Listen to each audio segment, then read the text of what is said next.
अस्सलाम वालेकुम। वालेकुम अस्सलाम। क्या हाल है? क्या नाम है आपका? फरीद। फरीद भाई, आपको पता है 10 मुहर्रम को क्या हुआ था? जी। क्या हुआ था? हजरत इमाम हुसैन की शहादत का दिन। शहादत का दिन है। किसने शहीद किया था? यजीद ने। यजीद ने शहीद करवाया था। आपको ये पता है हजरत हुसैन के वालिद और वालदा का क्या नाम था? हजरत अली रजी अल्लाह तआला अन्हा, हजरत फातिमा रजी अल्लाह तआला अन्हा। सही है। अच्छा, हजरत हुसैन का हमारे नबी से क्या रिश्ता था? नाना थे। हमारे नबी नाना थे। जी। हजरत फातिमा जो थी हुजूर सल्लल्लाहु अलैहि वसल्लम की बेटी थी। जी। अच्छा, ये पता है आपको हजरत फातिमा के अलावा हमारे नबी की और कितनी बेटियां थी? अ, 3 बेटियां थी। 3 और बेटियां थी। 3 और बेटियां। क्या नाम है उनके, पता है? एक का नाम है हजरत ज़ैनब, एक का नाम है हजरत रुकैया और एक हजरत कुलसूम।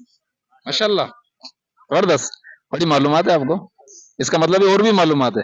फिर कभी इंशाल्लाह। ठीक है, बहुत बहुत शुक्रिया। आपको गिफ्ट देना चाहिए।